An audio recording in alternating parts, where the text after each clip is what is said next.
کسی نے چھٹے امام صادق آل محمد امام جعفر صادق علیہ الصلاۃ والسلام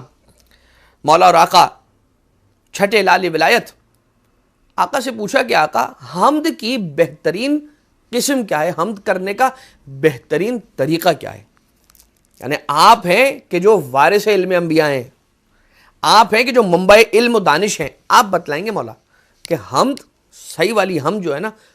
کہ جو حمد کی معراج ہو، کیا جملہ ہے؟ سیکھنے آیا مولا سے، مولا نے ارشاد فرمایا کہ جب بھی چاہو اللہ کی حمد کرو تو یہ کہا کرو الحمدللہ کما ہوا اہلو، کہ جب بھی اس کی حمد کرنا چاہو تو یہ کہا کرو الحمدللہ کما ہوا اہلو، حمد اس خدا کی ایسے جیسی حمد کا وہ اہل ہے۔ ٹھیک، یہاں پر مولا مزید آگے ارشاد فرماتے ہیں، حدیث مکمل نہیں ہو رہی، ابھی حدیث آگے بڑھ رہی ہے۔ آقا و مولا ارشاد فرماتے ہیں علیہ الصلاۃ والسلام، مولا کہتے ہیں، مولا فرماتے ہیں کہ جب کوئی بندہ خدا اس انداز سے حمد خدا کرتا ہے یہ کہہ کر کہ الحمدللہ کما ہوا اہلو، تو یہ بات ملائکہ کے پاس جاتی ہے کہ اس کا ثواب نامہ اعمال میں لکھیں۔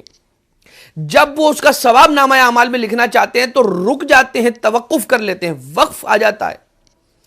پروردگار عالم ان سے سوال کرتا ہے، پوچھتا ہے کیوں نہیں لکھتے اس کے اس عمل کا یہ ثواب؟